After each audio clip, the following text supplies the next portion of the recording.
स्वागत करते हैं हम आपका मैथ मिस्ट्री के यूट्यूब चैनल पर। आप लोग क्लास 11th का मैथ एक्सरसाइज 8.2 को देखेंगे, तो आप वीडियो में अंत तक बने रहिए। आपको वीडियो में बहुत मज़ा आने वाला है। बहुत ही आसानी से आप एक्सरसाइज 1.2 को सॉल्व कर पाएंगे इस वीडियो को देखने के बाद।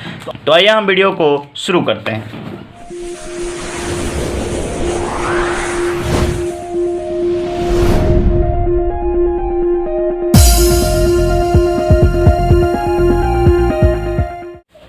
एक्सरसाइज को समझने से पहले हम कुछ मुख्य बातों को जान लेते हैं।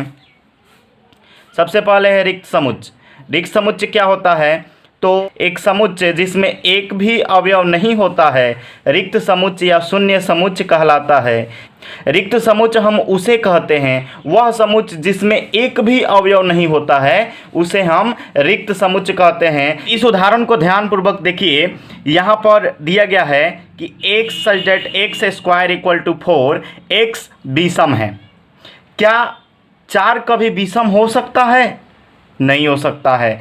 किसी भी चीज़ का स्क्वायर 4 हो तो वो विषम नहीं हो सकता है। विषम जैसे कि अगर मान लीजिए 2 का स्क्वायर हम करते हैं -2 का तो 4 आएगा, जो कि विषम नहीं है। या 2 का स्क्वायर करेंगे तो 4 आएगा, ये भी विषम नहीं है। अर्थात इसमें एक भी अवयव नहीं है, इसलिए यह समुच्चय रिक्त होगा। इसी तरीके से दूसरा उदाहरण आप देख सकते हैं। x such that 1 greater than x less than 2। x एक प्राकृत संख्या है, मतलब कि 1 और 2 के बीच x एक प्राकृत संख्या है। तो क्या ये संभव है कि 1 और 2 के बीच कोई प्राकृत संख्या हो सकता है? नहीं हो सकता है। प्राकृत संख्या 1 से लेकर के अनंत तक की संख्या को हम लोग कहते हैं। तो 1 और 2 के बीच में कौन सा प्राकृत संख्या आ जाएगा? ये एक भी प्राकृत संख्या नहीं आ सकता है, इसलिए ये समुच्चय भी रिक्त है। बढ़ते हैं आगे और देखते हैं हम और कुछ परिभाषाएं। यहाँ पर देख सकते हैं परिमित और अपरिमित समुच्चय है। तो हम यहाँ पर परिभाषा पढ़ते हैं। एक समुच्चय जो रिक्त है, रिक्त यहाँ पर दिया गया अरिक्त होगा। एक समुच्चय जो अरिक्त है अथवा जिसके अवयवों की संख्या निश्चित है परिमित समुच्चय कहलाता है, अन्यथा समुच्चय अपरिमित कहलाता है। अर्थात इसका अर्थ ये हुआ कि जिस समुच्चय में अवयवों की संख्या निश्चित होगी उसको हम लोग क्या कहेंगे? परिमित समुच्चय कहेंगे। अन्यथा अगर निश्चित नहीं होगी तो उसको हम लोग अपरिमित समुच्चय कहेंगे। अब उदाहरण के लिए हमने एक समुच्चय लिखा A 1 2 3 4 5 कोष्टक बंद। इसमें आप देख सकते हैं कि सदस्यों की संख्या या अवयवों की संख्या निश्चित है। कितने अवयव हैं? 5 अवयव हैं। ऐसे ही आप कोई भी समुच्चय लिख सकते हैं, जैसे 1 से 100 तक की प्राकृतिक संख्याएं। ये भी एक परिमित समुच्चय है, क्योंकि इसमें संख्याएं निश्चित हैं, 1 से लेकर 100 तक हैं। चाहे कितनी भी बड़ी संख्या हो, लेकिन संख्या निश्चित होनी चाहिए, तब वो परिमित समुच्चय कहलाता है, अन्यथा अपरिमित समुच्चय कहलाता है। जैसे उदाहरण के लिए अगर हम अपरिमित समुच्चय का उदाहरण लें तो अपरिमित समुच्चय को हम ऐसे लिख सकते हैं, जैसे 1 2 3 ... अब क्या आप बता सकते हैं कि ये संख्या कहाँ रुकेगी? नहीं ना बता सकते हैं, क्योंकि ये तो संख्या पता नहीं है कि कहाँ रुकेगी।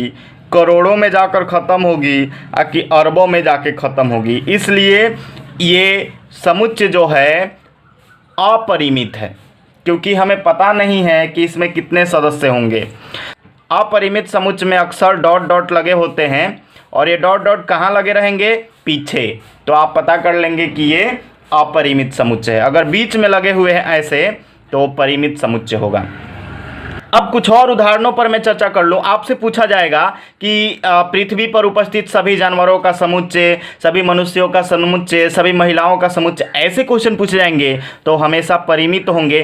क्यों परिमित होंगे? क्योंकि वो एक बड़ी संख्या है लेकिन उसको काउंट करना असंभव नहीं है, इसलिए बाबू क्या होगा, वो परिमित होगा। जैसे कि हम कहें कि दुनिया में मौजूद सभी पौधों का समुच्चय, तो उसको तो हम काउंट कर सकते हैं ना। आप पढ़े हैं ना, ग्रामर में पढ़े होंगे काउंटेबल अनकाउंटेबल नाउन, तो जिसको हम गिन सकते हैं वो चाहे कितना हो भी बड़ी संख्या हो उसको हम परिमित समुच्चय कहेंगे, और जिसको हम काउंटे नहीं कर सकते हैं उसको हम लोग अपरिमित कहेंगे। आइए अगली परिभाषा हम देख लेते हैं। अगली परिभाषा आपके सामने आ गया है समान समुच्चय का। दो समुच्चय ए और बी समान कहलाते हैं यदि उनमें तथ्यतः समान अवयव हों और हम लिखते हैं a इक्वल टू बी, अन्यथा समुच्चय असामान्य कहलाते हैं और हम लिखते हैं a not equal to b. आइए इसको भी हम समझ लेते हैं क्या है। अब दो गो हम समुच्चय लिए, ठीक है, ये a ले लिए हम, मान लीजिए कि बी सी डी ए, और दूसरा हम समुच्चय ले लीजिए, मान लीजिए इसका नाम सी दे दिए, ए बी सी डी। तो ये दोनों समुच्चय जो हैं समान है या कि नहीं, तो इसको जानने के लिए, इसको जांचने के लिए हम क्या करेंगे कि इसके प्रत्येक अवयव को देखेंगे कि इसमें है कि नहीं। प्रत्येक अवयव अगर इसका ए का सी में मिल जाता है तो इस समान है, अगर नहीं मिलता है तो इस समान नहीं है, यानी कि असमान है। तो देखिए बी इसमें है, इसमें भी बी है, सी इसमें है, इसमें भी सी है, डी इसमें है, इसमें भी डी है, ए इसमें है, इसमें भी ए है, मतलब कि ई समान है। तो हम लिखेंगे ए इक्वल टू सी। अगर ई समान नहीं होता तो हम क्या लिखते, ए नॉट इक्वल टू सी। और भी कुछ जान लीजिए आप लोग, जैसे कि एक समुच्चय हम लेते हैं 1 2 3 4 और दूसरा समुच्चय बी लिखते हैं हम 4 3 2 5। अब इस समुच्चय में आप देखिए कि एक तो इसमें है लेकिन इसमें नहीं है, दो इसमें है, दो इसमें भी है, तीन इसमें है, तीन इसमें भी है, चार इसमें है, चार इसमें भी है, लेकिन एक अवयव नहीं मिल रहा है। इस एक अवयव के नहीं मिलने के कारण ये दोनों समुच्चय समान नहीं हो सकते हैं। क्या लिखेंगे हम, ए नॉट इक्वल टू, यानी कि इक्वल टू देकर हम उसको काट देंगे और लिख देंगे ए नॉट इक्वल टू बी। समझ गए? तो आशा करते हैं कि आप इसको भी समझ गए होंगे। अंत तक वीडियो को देखिए ना, और बहुत कुछ सीखने को आपको मिलेगा जी। काहे आप टेंशन लेते हैं, पूरा वीडियो को लास्ट तक देखिए। और सीख कर नहीं गए ना तो आप मुझे कमेंट करके बताइएगा। इसमें क्रम का कोई महत्व नहीं होता है, चाहे इसमें 4 पहले दिया है और इसमें 1 पहले दिया है, उससे कोई मतलब नहीं है। बस इसका पूरा अवयव इसके पूरे अवयव से मिलना चाहिए, तो समुच्चय इक्वल टू होगा या नॉट इक्वल टू होगा। नहीं मिलेगा तो नॉट इक्वल टू, मिल जाएगा तो इक्वल टू होगा। समझ गए ना? तो इसको हम कहें। आइए एक्सरसाइज शुरू करते हैं। प्रश्नावली 1.2 आपको दिखाई दे रहा है। क्वेश्चन है 1 नंबर, निम्नलिखित में से कौन से रिक्त समुच्चय के उदाहरण हैं, ये चूज करना है कि कौन रिक्त है कौन रिक्त नहीं है। तो आप देखिए ये पहल का क्वेश्चन में क्या पूछा गया है, 2 से भाज्य विषम संख्याओं का समुच्चय। अब एक बात बताइए, सम संख्या किसे कहते हैं जी? 2 से कटने वाले को। विषम संख्या किसे कहते हैं? 2 से नहीं कटने वाले को। यानी कि एक समुच्चय हम लिख दें 1 3 5 7 ... अब बताइए कि इसमें कोई ऐसा संख्या मिलेगा आगे जो 2 से कटेगा? नहीं ना मिलेगा, नहीं मिल सकता है। तो ये 1 नंबर जो है क्या हो गया, रिक्त हो गया, क्योंकि कोई भी विषम संख्या ऐसा नहीं मिलेगा जो 2 से कट जाएगा। आइए दूसरा क्वेश्चन देखते हैं। समअभाज्य संख्याओं का समुच्चय। अभाज्य संख्या कौन सा होता है जी? तो जो स्वयं और एक के अलावे किसी से ना कटे।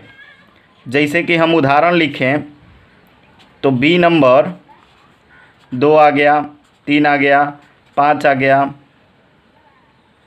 7 आ गया, 11 आ गया, 13 आ गया, ऐसे ही आगे बढ़ेगा। अब बताइए कि यहाँ क्वेश्चन क्या दिया है कि सम अभाज्य संख्याओं का समुच्चय। तो यहाँ पर हम कुछ अभाज्य संख्याएं लिखे हैं। क्या ऐसी कोई संख्या दिखाई दे रही है जो सम भी हो? तो ज़रूर दिखाई दे रही है। ये दो, ये सम भी है और अभाज्य भी है, इसीलिए ये बी नंबर का हो जाएगा। ये रिक्त समुच्चय नहीं है, रिक्त समुच्चय नहीं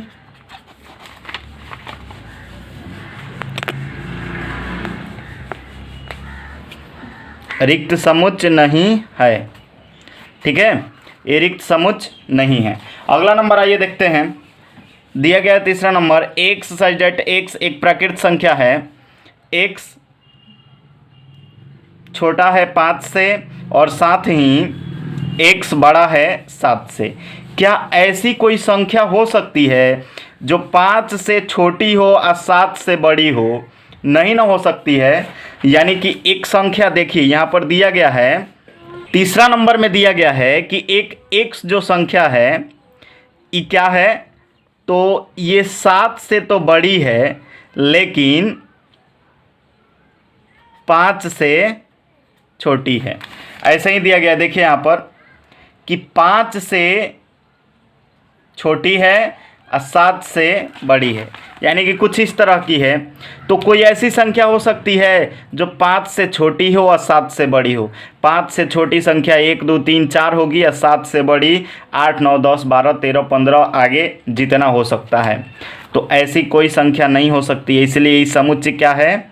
रिक्त है, रिक्त है। अब तक हमें कई गो रिक्त समुच्चय मिल गया? तो 2 गो। एगो पहिलका नंबर रिक्त था, एगो तीसरका नंबर रिक्त है, और दूसरका नंबर रिक्त नहीं है। आइए चौथा नंबर क्वेश्चन को हम देख लेते हैं। चौथा नंबर में दिया गया है कि y सच दैट y किन्हीं भी 2 समांतर रेखाओं का उभयनिष्ठ बिंदु है। अब देखिए ये समांतर रेखा क्या होता है? तो जो एक दूसरे के समानांतर हो, जैसे कि ये एक रेखा एक रेखा, ये 2 गो रेखा एक दूसरे के समानांतर जा रही है, यानी कि दोनों के बीच की दूरी जो है वो निश्चित है, हमेशा बराबर रहेगा। तो बताइए कि ये दोनों रेखाएं कहीं एक दूसरे को काटेगी? नहीं काटेगी ना। तो ये क्या हो गया? ये रिक्त समुच्चय है। उभयनिष्ठ बिंदु का मतलब कि दोनों एक दूसरे को काट रही है, तो दोनों कहाँ काटेगी एक दूसरे को? कहीं नहीं, इसलिए क्या हो गया? रिक्त समुच्चय हो गया। तो आशा करते हैं कि आप आसानी से समझ रहे होंगे। आइए अब हम अगले क्वेश्चन की ओर बढ़ते हैं और देखते हैं कि क्या पूछ रहा है। अभी देखिए दूसरा नंबर क्वेश्चन है, निम्नलिखित समुच्चयों में से कौन परिमित है और कौन अपरिमित है, ये चूज करना है। तो पहला क्वेश्चन इसका है कि वर्ष के महीनों का समुच्चय। तो वर्ष में कई गो महीना होता है जी? 12 गो। इसको हम काउंट कर लिए तो ये परिमित है। यहाँ पर देखिए 2 नंबर 1 2 3 डॉट डॉट डॉट, हम आपको कहे थे ना कि पीछे किसी के भी डॉट लग गया तो क्या होगा? अपरिमित। तो ये दूसरा का हो गया? अपरिमित हो गया।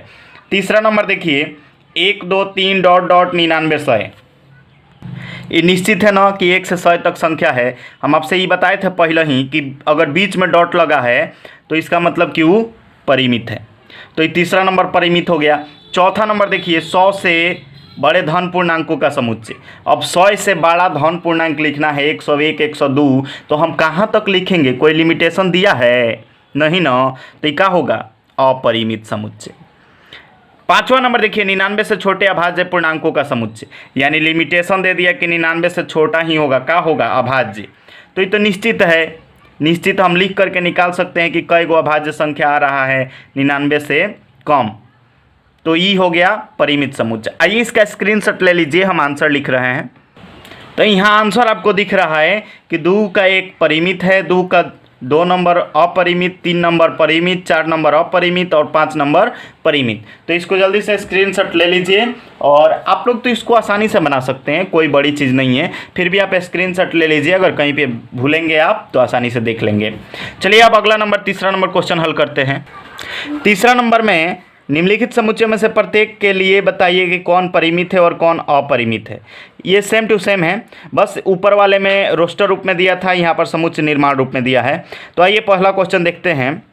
एक्स अक्ष के समांतर रेखाओं का समुच्चय। अब एक्स अक्ष समझ रहे हैं, अब यहाँ पर आपको एक्स अक्ष दिखाया जा रहा है, ये है एक्स अक्ष। तो आप बताइए, क्वेश्चन में पूछा जा रहा है कि एक्स अक्ष के समांतर रेखाओं का समुच्चय आप ऐसे खींच सकते हैं। अब कितना खींचेंगे पता नहीं है, अनलिमिटेड खींच सकते हैं।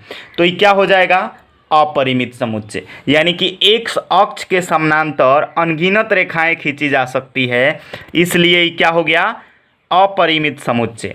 दूसरा नंबर देखिए, दूसरा नंबर पूछा जा रहा है अंग्रेजी वर्णमाला के अक्षरों का समुच्चय। अंग्रेजी में कई गो अक्षर होता है वर्णमाला में, 26 गो, तो निश्चित है ना, तो ये क्या हो गया, परिमित। तीसरा नंबर देखिए, उन संख्याओं का समुच्चय जो 5 के गुणज है। अब 5 का गुणज कैसे हम पता करेंगे कि कितना है। 5 का गुणज अगर हम लिखने चलें तो देखिए 5 भी हो सकता है, 10, 15, ऐसे डॉट डॉट आगे अनेक गुणज हो सकते हैं 5 के। इसलिए ये निश्चित नहीं है कि 5 के कितने गुणज होंगे, इसलिए क्या हो जाएगा, अपरिमित हो जाएगा।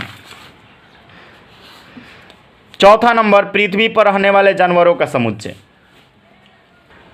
तो यदि आप वीडियो को शुरू से देख रहे हैं तो हमने बतलाया था कि पृथ्वी पर अगर जानवरों का समुच्चय पूछे या फिर मनुष्यों का समुच्चय, महिलाओं का समुच्चय, पुरुषों का समुच्चय, तो सबका होगा परिमित। हम काउंट कर सकते हैं ना जी जानवरों का समुच्चय, ये चाहे बड़ी संख्या हो लेकिन काउंट किया जा सकता है, इसलिए क्या होगा, ये परिमित समुच्चय होगा। अगला नंबर, मूल बिंदु 0, 0 से होकर जाने वाले वृत्तों का समुच्चय। अब मूल बिंदु 0 से 0 से होकर जाने वाले वृत्तों का समुच्चय जो होगा अपरिमित होगा। क्यों होगा, क्योंकि हम 0, 0 से जाने वाले अनेक वृत्त खींच सकते हैं, इसलिए ये क्या होगा, अपरिमित होगा। इसका आंसर हम लिखते हैं, आप स्क्रीनशॉट अवश्य ले लीजिए। तो आंसर मिला लीजिए, 3 का 1 नंबर अपरिमित, 2 परिमित, 3 नंबर अपरिमित, 4 परिमित और 5वां अपरिमित। चलिए बढ़ते हैं अगले क्वेश्चन की ओर, चौथे क्वेश्चन की ओर, और उसको भी जल्दी से सॉल्व करते हैं। चौथा नंबर क्वेश्चन है, निम्नलिखित में बताइए ए इक्वल टू बी है अथवा नहीं है। तो 1 नंबर ए समुच्चय में दिया गया है ए बी सी डी। अब बी नंबर में देखिए डी सी बी ए इसमें है, इसमें भी है, बी इसमें है, बी इसमें भी है, सी इसमें है, सी इसमें भी है, डी इसमें है, डी इसमें भी है। तो ये क्या हो गया, ए इक्वल टू बी, क्योंकि ये सामान्य समुच्चय है, सभी अवयव ए का बी में है और बी का अवयव ए में है। दूसरा नंबर देखिए 4, 8, 12, 16। इधर देखिए बी में 8, 4, 16, 18। इसमें 16 है, इसमें भी 16 है, इसमें 18 है, लेकिन इसमें 18 नहीं है, इसलिए ये समुच्चय क्या होगा, असामान्य समुच्चय होगा, यानी कि ए नॉट इक्वल टू बी होगा। तीसरा नंबर देखिए, ए समुच्चय में 2, 4, 6, 8, 10, इसमें दिया है x सच दैट x समधन पूर्णांक है और x greater than equal to 10, यानी कि x जो है 10 से छोटा है या 10 के बराबर है और ये एक समधन पूर्णांक है, तो ये समान होगा, क्योंकि 10 से छोटा समधन पूर्णांक 2, 4, 6, 8, 10 ही होता है। चौथा नंबर में देखिए a equal to x such that x संख्या 10 का एक गुणज है। अब बी में दिया गया है 10, 15, 20, 25, 30। अब एक बात बताइए कि 15 10 का गुणज हो सकता है, 10 दूना 20, 30, 40, 50, 60 होगा, लेकिन ये 15 जो है 10 का गुणज कभी नहीं हो सकता है, इसलिए ये समुच्चय सामान्य नहीं है। इसका आंसर हम लिख रहे हैं, स्क्रीनशॉट आप अवश्य ले लीजिए। आंसर आपके सामने है, 4 का 1 number a equal to b, 2 number a not equal to b, 3 number a equal to b और 4 number a not equal to b. Screenshot आप इसका अवश्य ले लीजिए और आगे बढ़ते हैं 5वें क्वेश्चन की ओर, उसको भी सॉल्व कर लेते हैं। 5वें नंबर में पूछा गया है, क्या निम्नलिखित समुच्चय युग्म समान है, कारण सहित बताइए। 1 नंबर में 2, 3। अब बी में दिया गया है x सच दैट x समीकरण x square plus 5x plus 6 equal to 0 का एक हल है। तो इसको हम हल करके देखते हैं कि इसका हल क्या आता है। अब सबसे पहले हम हल करते हैं x square plus 5x plus 6 समीकरण का। तो x square plus 5x plus 6 equal to 0 हमने लिख दिया, फिर x square plus 2x plus 3x, यानी कि इसको तोड़कर हम 2x प्लस 3x लिख दिए और plus 6 equal to x common लिए हैं, तो यहाँ पर x बच गया और प्लस 2, यहाँ 3 कॉमन लिए हैं तो 3 बाहर आ गया, x यहाँ पर बचा, यहाँ पर 2, 3 दूना 6 होता है इक्वल टू 0। अब x प्लस 2 को अब हम कॉमन लेंगे तो x प्लस 2 बाहर आ गया, यहाँ पर बच गया x प्लस 3, यहाँ पर हमने लिख दिया x प्लस 3। अब x प्लस 2 इक्वल टू 0 है और x प्लस 3 इक्वल टू 0 है, तो x जो है इसको हम इधर ले जाएंगे तो x के बराबर -2 आ जाएगा, इसमें 3 को इधर ले जाएंगे तो x के बराबर 3 आ जाएगा, यानी निकल करके आया a इक्वल टू 2 3 दिया गया है। अब b इक्वल टू हल करने पर आया है -2 और -3। अब ये दोनों नॉट इक्वल टू है, यानी कि हम लिख देंगे a not equal to b। हमसे यही पूछा जा रहा था कि a b के समान है या नहीं, तो ये सामान्य नहीं है। आइए दूसरा नंबर क्वेश्चन देख लेते हैं जल्दी से। दूसरा नंबर क्वेश्चन है x सच दैट x शब्द FOLLOW का एक अक्षर है, b y such that y शब्द WLF का एक अक्षर है। अब आप देख सकते हैं यहाँ पर F है, इसमें भी F है, यहाँ पर O है, यहाँ पर भी O है, यहाँ पर डबल L है तो उसके लिए एक L यहाँ पर है, और W है तो यहाँ पर W है, यानी कि इसके सारे अवयव इसमें मौजूद हैं। भले वो 2 बार नहीं है, क्योंकि जब हम रोस्टर रूप में लिखते हैं तो 2 अक्षरों को एक ही बार लिखते हैं, यानी कि रिपीट नहीं करते हैं अक्षरों को, इसलिए दोनों में अवयव समान हैं और ये a इक्वल टू b होगा। 1 नंबर समुच्चय में a not equal to b था और 2 नंबर में a इक्वल टू b, यानी कि समान समुच्चय है। आइए अब हम लास्ट क्वेश्चन को देख लेते हैं जल्दी से। लास्ट क्वेश्चन है 6 नंबर, नीचे दिए हुए समुच्चयों में से समान समुच्चयों का चयन कीजिए। 6 नंबर में हमें 8 समुच्चय दिए गए हैं और इसमें से हमें समान समुच्चय चूज कर लेना है। 2 4 6 8, ए नंबर में 2 4 6 8 12 दिया है, क्या किसी में ऐसा दिख रहा है?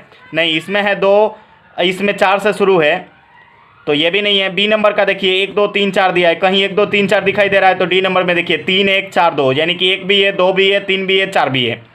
भले ही उसका क्रम अलग अलग हो लेकिन अवयव सभी हैं, इसलिए बी इक्वल टू डी होगा। एक समुच्चय हमें मिल गया b इक्वल टू डी। दूसरा नंबर देखिए हम मिलाते हैं c का, तो c वाला किसी में नहीं मिलेगा। e मिलाते हैं तो -1 और 1, कहीं है -1 और 1, तो यहाँ पर है 1 और -1, यानी कि अवयव मिल रहा है, इसलिए e इक्वल टू जी होगा।